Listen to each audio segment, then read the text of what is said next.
Halo saudara, selamat malam. Kompas Malam kembali hadir menemani Anda bersama saya Agin Fridianto. Kita buka Kompas Malam dengan informasi pengajuan izin kegiatan Sonhorek di Lumajang, Jawa Timur banyak diterima oleh pihak polisian pada bulan Juli ini. Antara lain untuk kegiatan karnaval maupun cek sound.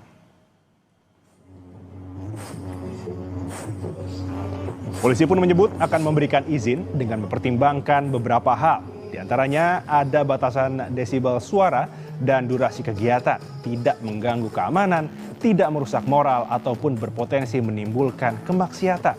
Rencananya Forkopimda Kabupaten Lumajang, Jawa Timur akan melakukan rapat koordinasi pada 17 Juli 2025 guna menindaklanjuti fatwa haram MUI Jawa Timur soal Sonhorek.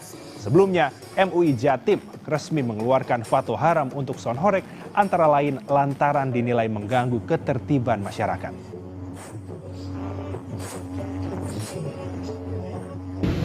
Melaksanakan Sonhorek itu muncul. Namun dari Polres Lumajang tetap melakukan penelitian terhadap rencana kegiatannya, berdampak seperti apa. Nah, apabila memang berdampaknya cukup besar, impact-nya dari segi aspek lokasi, jarak pelaksanaan, kemudian pergerakannya itu menimbulkan kerusakan, kita akan lakukan peneguran dan izin tidak kita berikan. Fatwa yang dikeluarkan oleh Majelis Ulama Indonesia Provinsi Jawa Timur nomor 1 tahun 2025 itu mengatakan bahwa keberadaan Sonhorek itu lebih banyak madorotnya daripada manfaatnya, sehingga dalam fatwa ini dikatakan haram dengan berbagai macam argumen yang sudah dijelaskan di sini, baik sifatnya itu dasarnya syariat maupun dari kajian-kajian yang telah dilakukan, maka haram secara mutlak. Saudara, hiburan Sonhorek belakangan jadi tren di masyarakat sejumlah daerah. Di satu sisi kehadirannya dianggap sebagai hiburan belaka, namun di sisi lain dinilai meresahkan. Untuk membahas terkait hal ini, kita akan berbincang dengan Wakil Gubernur Jawa Timur, ada Bapak Emil Dardak. Selamat malam Pak Wagub. Pak Wagub, Sonhorek telah menjadi hiburan rakyat yang marak ditampilkan di sejumlah daerah di Jawa Timur nih Pak. Nah, menurut Pak Wagub, melihat fenomena ini seperti apa sih Pak Wagub? Ya, banyak keresahan yang muncul dan disuarakan dan ada eskalasi yang terjadi hingga tentunya ini sesuatu yang tidak boleh diabaikan oleh pemerintah. Namun kami juga dengan seksama menggali lebih lanjut juga bagaimana sih sebenarnya penyelenggaraan dan terminologi horek ini loh gitu. Ini kan terminologi yang kemudian muncul untuk memaknai penggunaan sound yang kemudian ada hal-hal yang dikeluhkan oleh masyarakat tadi itu ya, kebisingannya, kemudian kebahayanya tuh itu. Sekarang ada gambar speaker jatuh itu kan ya, itu kan tidak mematuhi aturan yang diperkenankan untuk keamanan kendaraan misalnya. Nah, inilah yang kemudian sekarang waktunya kita merajut semua peraturan-peraturan yang sudah ada untuk melindungi masyarakat, melindungi pengguna jalan ya. Ini mungkin ini yang kemudian harus kita segerakan. Kami sudah berkomunikasi atas arahan Ibu Gubernur dengan kepolisian dan kepolisian memberikan keseriusan untuk segera menggarap apalagi ini menjelang bulan Agustus, ini bulannya karnaval. Iya, oke. Dan juga ada muncul satu hal lagi sedikit bahwa selain aspek yang tadi dibahas, kita juga berharap ini jangan kemudian biasanya karnaval tuh ada budaya mengenakan pakaian-pakaian adat. Betul. Jangan kemudian diseragamkan menjadi semacam tarian-tarian yang kemudian diidentikan. Tapi pihak-pihak yang juga menyediakan sound system yang diklasifikasikan seperti hoax ini itu bilang nggak semuanya seperti itu. Nah, ya, mari kita kemudian fokus sesuai dengan dokumen fatwa MUI Jawa Timur apa saja yang dilarang dan apakah semua yang dilarang itu memang inline cocok dengan apa yang menjadi keresahan masyarakat dan bisa diterapkan. Oke, berarti Pak Emil untuk peraturan khususnya mungkin apakah ada, berarti memang untuk kedepannya masih diperbolehkan berarti ya untuk menggunakan sound horeg ini Pak Emil? Sekarang menjadi menarik loh. Kalau misalnya dia mematuhi semua aturan, ya kan ada Permen LH mengenai desibel yang diperbolehkan untuk apa? Ini mohon maaf kalau belum terlalu akurat ya 4896 mungkin ada. Ini kan ada batasnya malam dan siang gitu. Ah, Nah, kemudian katakanlah bukan hanya desibelnya, tapi apa tuh low frekuensinya itu ya, kan betul betul. misalnya. Nah, mereka mengatakan kami ini penyedia sound system, cuman kami mengemas sound systemnya seperti ini, kira-kira begitu. Jadi mengatakan boleh tidak horeg, sound system boleh, ya. Oke, Saya tidak mau pakai istilah horeg, bukan horeg ya. Sound system itu diperbolehkan sepanjang mematuhi aturan. Pertama, ada aturan yang berkaitan dengan regulasi oke. keamanan kendaraan karena dia melibatkan lintas, nggak boleh dia nyala-nyalain di jalan, Ah ya kan? ya, betul. Harus stasioner di satu tempat. Kalau memang jadi bagian dari karnaval, ada prosedur yang harus dipatuhi, gitu Oke. kan. Yang kemudian tidak kalah penting adalah aspek tadi desibelnya, low frequency apa itu semua sudah ada aturannya. Nah, yang tidak kalah penting adalah norma tadi. Oke. Jadi kalau ada orang berpakaian tidak sopan, kayak bikin klub malam di jalanan, Mm-mm. nyawanya juga nggak sopan, nah itu bisa merusak mental dan kita harus menghormati dan mematuhi fatwa para ulama. Oke, berarti nanti akan ada pengawasan ya Pak Emil untuk ke depannya berarti? Nah, itu yang tadi kembali ke poin saya tadi, bisa diterapkan nggak? Jangan Oke. sampai dokumen apapun yang kita mau himbauan, edaran, peraturan, jangan jadi macan kertas. Ya, jangan jadi macan kertas artinya memang sesuatu yang betul-betul bisa diterapkan. Ini yang tengah kita seriusi dengan kepolisian untuk mengantisipasi bulan karnaval ini. Agustus ini kan banyak-banyaknya karnaval desa, Betul. karnaval daerah gitu. Sekaligus kita ingin mengimbau masyarakat jangan tinggalkan budaya yang baik itu, yaitu mendorong justru pakaian adat ya Ya. Ya. sebagai ciri khas gitu. Jangan malah ini. Jadi banyak yang bisa kita maknai, tapi Ah, ya. Betul. rupiah dan langsung a priori terhadap semua sound Oke. system ini juga tentunya harus kita waspadai ya, kita hindari yang langsung a Oke. priori terhadap semua. Oke. Nah, Pak Emil tadi menyebut Agustus akan ada banyak karnaval, mungkin akan menggunakan sound horeg juga. Mungkin dari pemerintah provinsi sendiri mulai Juli ini berarti ya, sudah ada yang sosialisasi belum ke daerah-daerah? Itu tadi contohnya kan Kapolres Lumajang ya, Ya. dikutip ya pernyataannya. Kami tentunya sudah intensif, apalagi Majelis Ulama ya. Jadi Ketua MUI Jawa Timur, Yai Mutawakil Lalaullah itu telah bertemu dengan Kapolda Jawa Timur, Nana Afianto gitu, dan kami mendapat info mereka bersepakat. Jadi fatwa itu keluar juga sudah mempertimbangkan bagaimana ini nanti akan diterapkan. Mana yang areanya sifatnya norma, mana yang area sifatnya regulasi. Itu sudah ditetapkan dengan sangat seksama oleh MUI Jawa Timur. Dan kita sudah cukup jauh lah ini progresnya lah untuk kemudian Oke. bisa segera menerapkan dan mengantisipasi masa-masa sound ini akan kemungkinan besar banyak digunakan masyarakat, sound system. Sekali lagi artinya kembali lagi sound system harus mematuhi. Oke. Ya, Baik. itu diklasifikasikan horeg atau tidak, kembali lagi pokoknya semua sound system mau yang aku bukan horeg itu juga bisa melanggar. Betul, Gitu. betul. Jadi semua berlaku semua. Oke, terakhir Pak Emil, untuk nanti bulan Agustus kan akan mulai ada banyak karnaval juga dan juga ada pengawasan. Kalau seandainya memang masih ada mungkin kita bilang melanggar terkait dengan peraturan yang sudah disosialisasikan oleh pemerintah provinsi, ada sanksi tegas nggak Pak Emil? Ya, itu dia. Yang paling penting itu kalau dia macan kertas, kalau nggak ada sanksi, sanksi mulai dari Ya, pemberhentian. Pelanggaran kan terjadi saat dia udah beroperasi, artinya kalau betul. belum terlaksana kegiatannya ya belum ketahuan dia melanggar enggak. Jadi pada saat melanggar acara bisa dihentikan. Sudah banyak konser dihentikan karena tidak sesuai dengan izin keramaian udah banyak kok gitu. Nah ini tentu bisa diterapkan. Sehingga ini juga harus dua pihak yang harus terlibat. Satu penyedianya soundnya, tapi yang kedua ini yang mengadakan acara. Nah kemungkinan kalau lagi karnaval ini penyelenggara acara kan kepala desa Betul. atau kelompok-kelompok di desa, Karang Tarunanya atau apa masyarakatnya. Eh, saya nggak bilang kepala desa Karang Taruna ini lagi doyan sewa sound horeg, bukan. Saya cuma ngomong kalau Ya, karnaval desa biasanya mereka yang terlibat. Ya. Nah ini yang kemudian kita bisa berdiskusi, berkomunikasi, berkoordinasi dengan mereka. Baik. Kalau diskusi toh tapi nggak ada eksekusi kan percuma juga gitu. Oke. Jadi kita langsung melakukan langkah-langkah antisipasi yang efektif. Oke, baik Pak Emil, singkat saja mungkin himbauan untuk masyarakat Jawa Timur mungkin nanti untuk Agustus persiapan karnaval, silakan Pak Emil. Ya, karnaval adalah wujud kebahagiaan kita memperingati bulan kemerdekaan, apalagi ini 80 tahun Indonesia merdeka. Mari kita salurkan dalam hal-hal yang positif.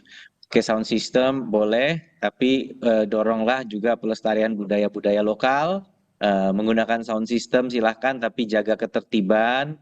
Ingat bahwa masyarakat kondisinya beragam, mungkin ada juga yang memiliki kegiatan keagamaan. Hindari tempat-tempat yang tidak boleh terkena kebisingan, fasilitas umum, pendidikan, kesehatan. Sudah banyak aturannya, mohon dipatuhi. Insya Allah pelaksanaan dan peringatan di bulan Agustus akan tetap semarak, tetapi juga berjalan dengan tertib dan lancar. Oke, baik. Terima kasih untuk waktunya dan juga himbauannya Bapak Wakil Gubernur Jawa Timur Bapak Emil Dardak. Selamat malam, selamat beristirahat Bapak. Terima kasih. Terima kasih. Baik, saudara, fenomena sound horeg kini tengah merebak di tanah air menjadi salah satu alternatif hiburan dengan banyak penggemar setianya. Namun di sisi lain banyak pula yang menilai keberadaan hiburan sound horeg kerap meresahkan.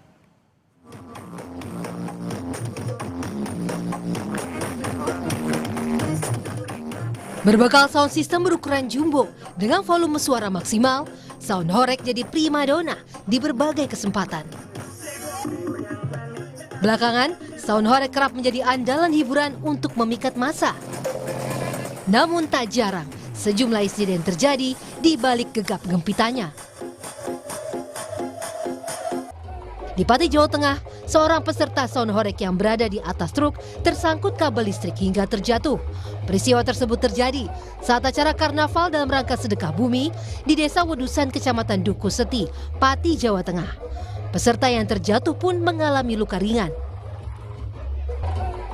Lain lagi yang terjadi di Bondowoso, Jawa Timur. Karnaval sound horeg yang disambut sukacita oleh warga desa Sumber Anyar tiba-tiba berujung petaka. Sound system setinggi 5 meter tersebut tersangkut ke ranting pohon dan tumbang hingga menimpa 2 orang yang berada di belakangnya.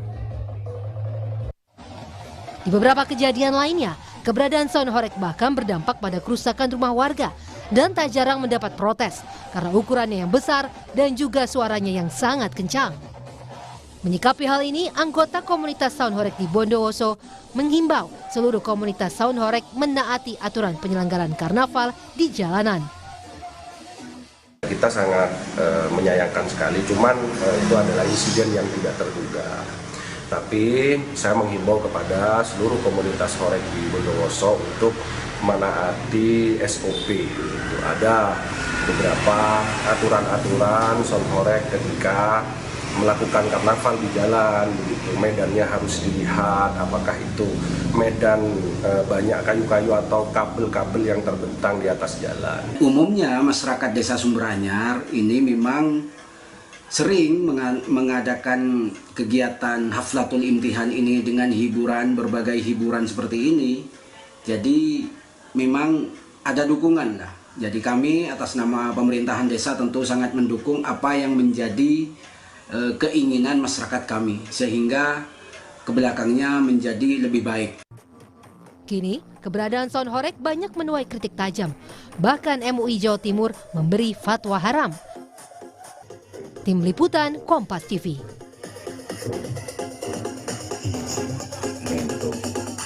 Kompas Malam akan kembali saudara usai jeda dengan informasi warga negara Swiss yang terjatuh di Gunung Rinjani berhasil dievakuasi tim SAR dalam kondisi selamat. Korban dirawat di rumah sakit BIMC Denpasar karena mengalami patah tulang pada tangan dan kaki.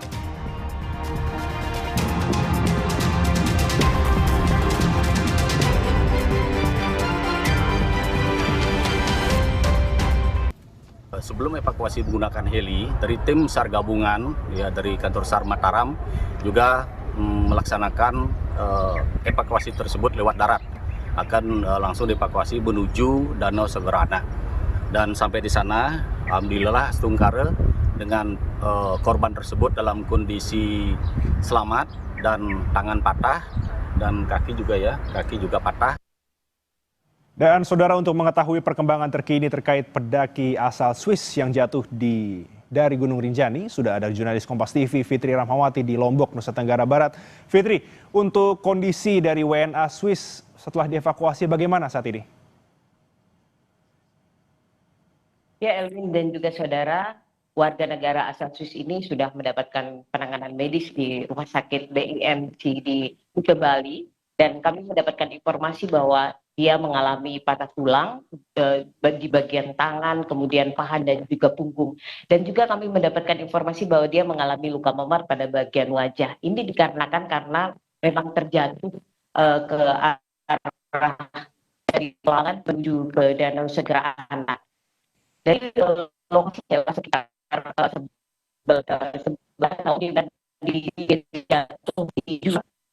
yang kemudian dan warga asli sini mendapatkan tolong porter, kemudian juga relawan yang langsung lokasi tempat dia mengalami di lokasi dari Danau Segerana. Dan ini merupakan bantuan bagian-bagian dari wajah memar dan juga Fitri, untuk kami tidak mendengar jelas suara Anda, mungkin bisa diperbaiki untuk sambungan audionya. Ya, baik. Silakan Fitri, jika sudah bisa dilanjutkan. Halo Fitri. Fitri?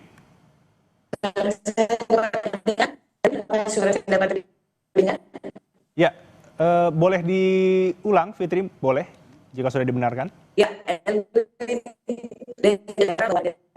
asal ini memang mengalami luka di tangan, mengalami luka di bagian tangan, patah di bagian tangan, kemudian juga paha dan juga punggung. Dan sebagian wajahnya juga mengalami memar karena memang warga negara asing asal Swiss ini terjatuh di lokasi bebatuan di dari jalur Pelawangan menuju ke Danau Segara Anak.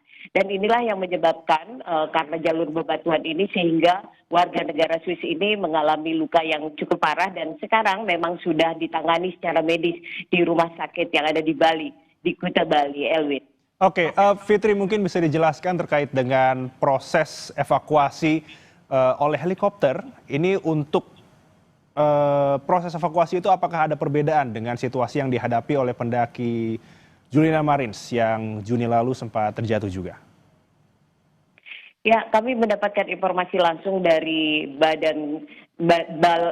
Balai Taman Nasional Gunung Rinjani dan juga Badan SAR, juga BPBD NTB yang melakukan proses evakuasi di lokasi tersebut. Memang jalur tempat warga negara asal Swiss ini jatuh tidak seperti Juliana Marins kemarin, karena di lokasi ini merupakan kawasan savana di mana kemudian helikopter bisa melakukan proses evakuasi dengan mudah, dan ini memang prosesnya cukup cepat. Dari warga negara asing ini jatuh pada pukul 10 dan kemudian dilaporkan pada pukul 11 waktu Indonesia Tengah, dan kemudian proses evakuasi menuju ke lokasi tersebut dilakukan langsung oleh tim gabungan yang melakukan proses evakuasi di lokasi tempat warga negara asal Swiss ini jatuh. Dan kemudian helikopter dari Bali bisa datang melakukan evakuasi. Ini yang membedakan dengan proses evakuasi yang terjadi pada Juliana Marins, karena di lokasi tempat Juliana Marins ini adalah lokasi di mana jurang berpasir yang kemudian heli tidak bisa mendekat ke lokasi tersebut karena dikhawatirkan akan ada longsoran pasir yang membahayakan tim evakuasi dan juga membahayakan proses evakuasi yang dilakukan oleh tim yang berada di lokasi tersebut, Elwin. Oke, baik. Terima kasih untuk informasinya Fitri Rahmawati, selamat bertugas kembali. Baik, Saudara, Kompas Malam akan kembali usai jeda dengan informasi Wakil Ketua Komisi Kepolisian Nasional Tito Karnavian menyebut Kompolnas akan terus mengawasi perkembangan kasus tewasnya diplomat muda Arya Daru Pangayunan.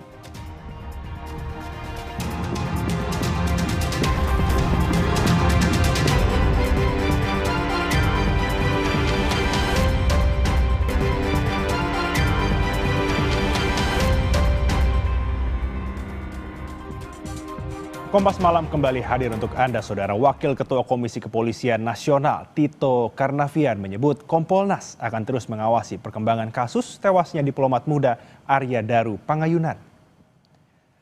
Tito menyebut akan meminta Komisioner Kompolnas untuk segera berkoordinasi dengan Polda Metro Jaya terkait penanganan kasus kematian diplomat Kemlu Arya Daru Pangayunan. Hingga saat ini, ia belum menerima laporan hasil penyelidikan. Namun, Tito menegaskan bahwa progres kasus terus akan segera ditinjau secara langsung oleh jajaran Kompolnas. Kompolnas tentu saya akan meminta kepada teman-teman Komisioner Kompolnas untuk koordinasi dengan Polda untuk melihat progresnya, melidiknya, sidiknya. Saya belum tahu hasilnya, tapi saya akan minta. Sejauh ini belum ada laporan progresnya, Pak. Apakah sudah ada yang sampai di Kompolnas untuk progres dari? Mungkin yang lebih tepat jawab nanti Pak Khairul Anam yang turun ke sana ya.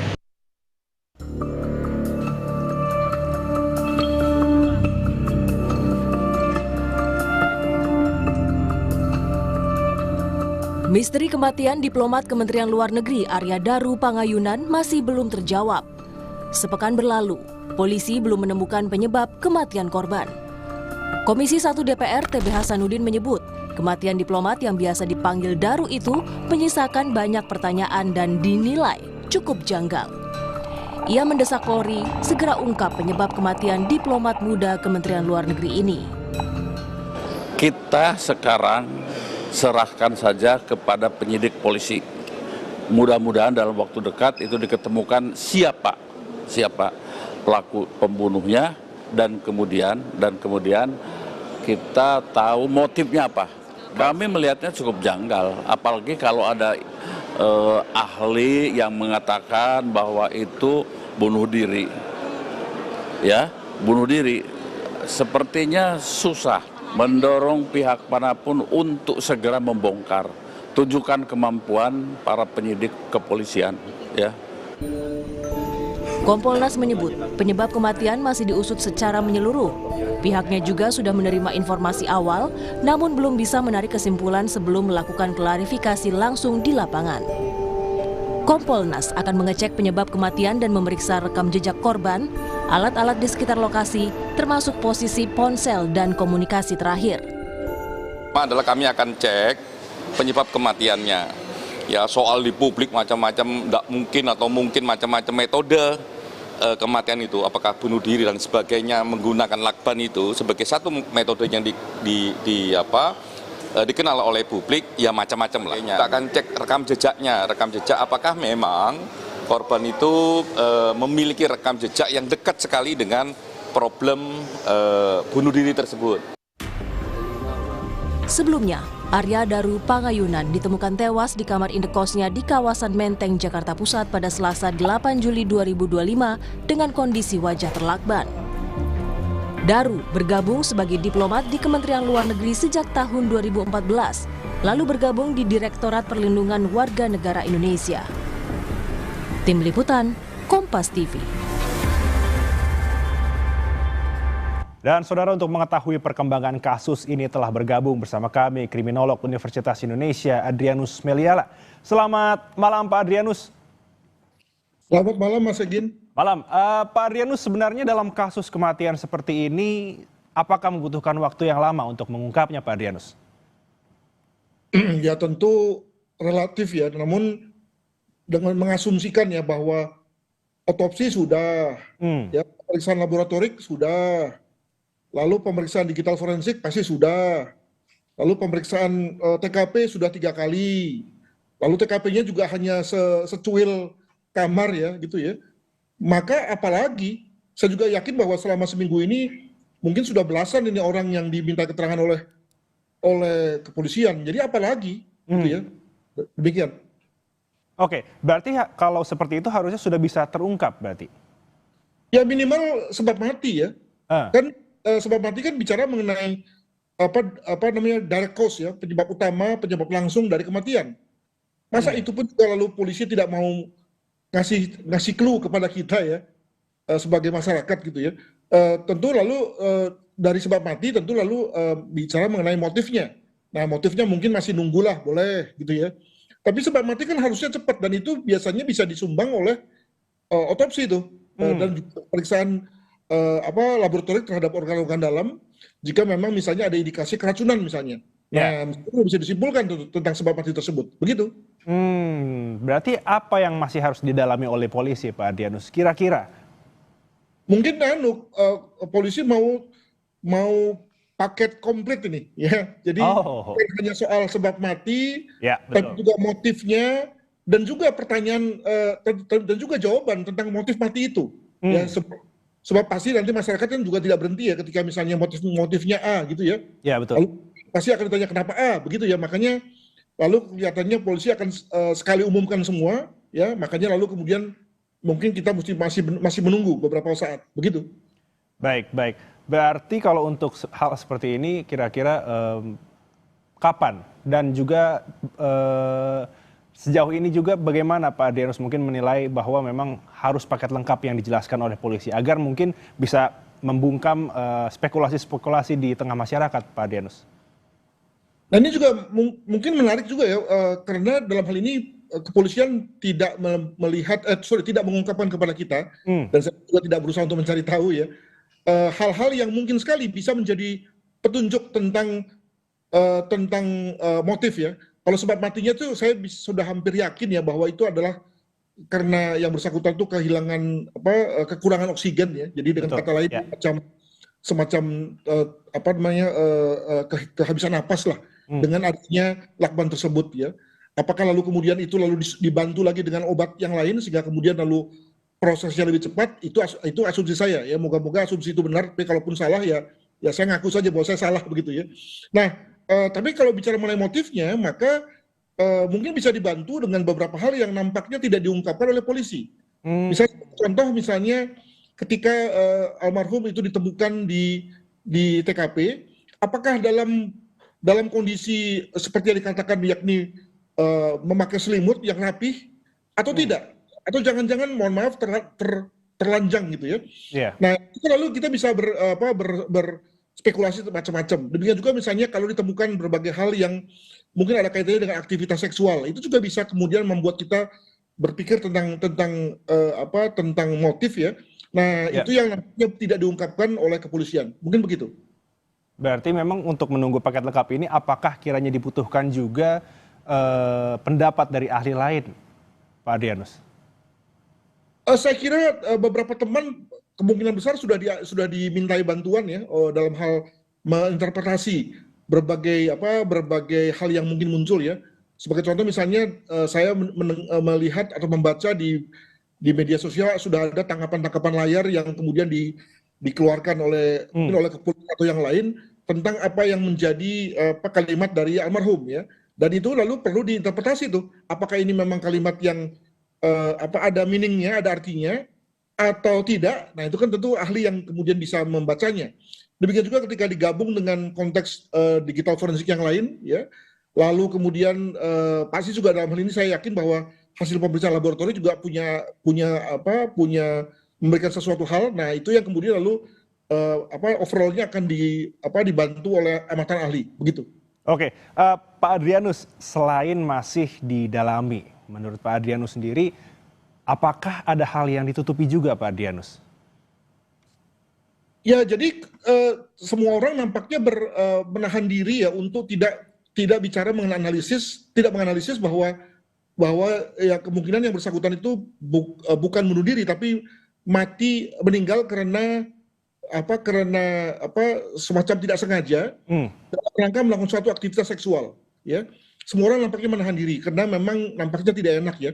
Namun saya mendengar misalnya di stasiun TV sebelah itu juga sudah mulai diomongkan dengan cukup terus terang tuh ya. Makanya kemudian lalu nampaknya ini sudah menjadi semacam pengetahuan umum tentang analisis tersebut gitu ya. Nah, maka untuk supaya kemudian tidak menjadi satu analisis yang liar ya, karena toh namanya analisis kan itu tinggal terbatas pada dugaan-dugaan yang ada gitu, maka sebaiknya memang polisi segera memberikan clue apakah memang mengarah ke situ atau tidak, karena tadi sebab jika tidak ya lalu kemudian orang akan berpikir yang lain begitu. Baik, oke, terima kasih Pak Adrianus Meliala, kriminolog Universitas Indonesia untuk informasinya. Selamat malam Pak, terima kasih, salam sehat. Terima kasih. Baik, saudara, usai jeda Kompas Malam akan kembali dengan informasi Amerika Serikat sepakat turunkan tarif impor untuk Indonesia dari 32% menjadi 19%. Presiden Prabowo berjanji akan terus menegosiasi tarif dagang dengan Trump.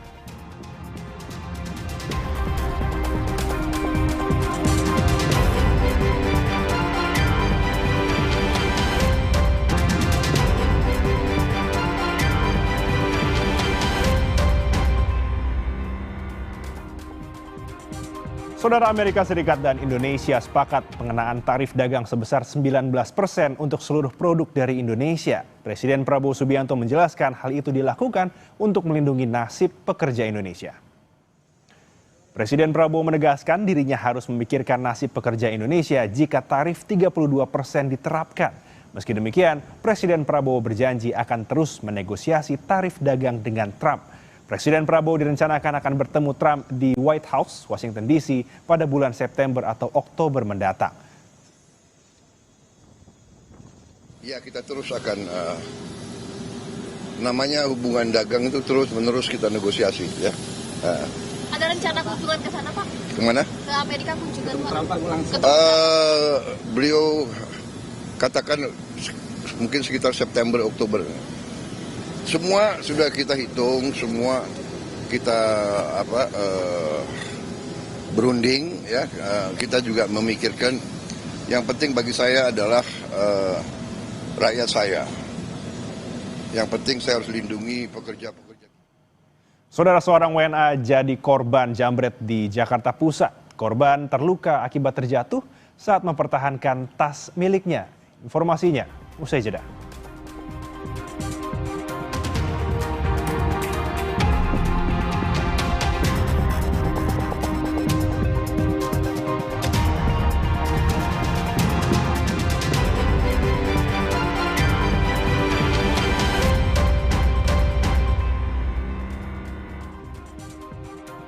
Saudara, seorang perempuan warga negara asing menjadi korban penjambretan di Sawah Besar, Jakarta Pusat. Akibatnya, korban tersungkur dan mengalami sejumlah luka di tubuhnya.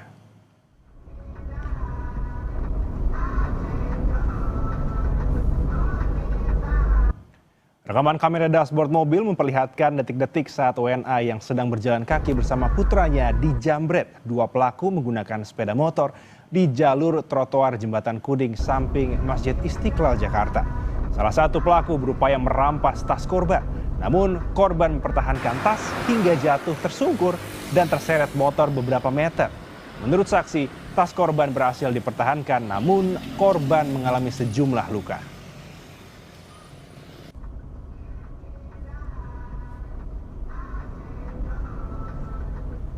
Dan informasi tadi sekaligus menutup perjumpaan kita di Kompas Malam edisi kali ini. Saudara, jangan lupa cukupi kebutuhan air mineral Anda setiap hari dan rasakan kesejukannya. Saya Elgin Fridianto pamit. Sampai jumpa.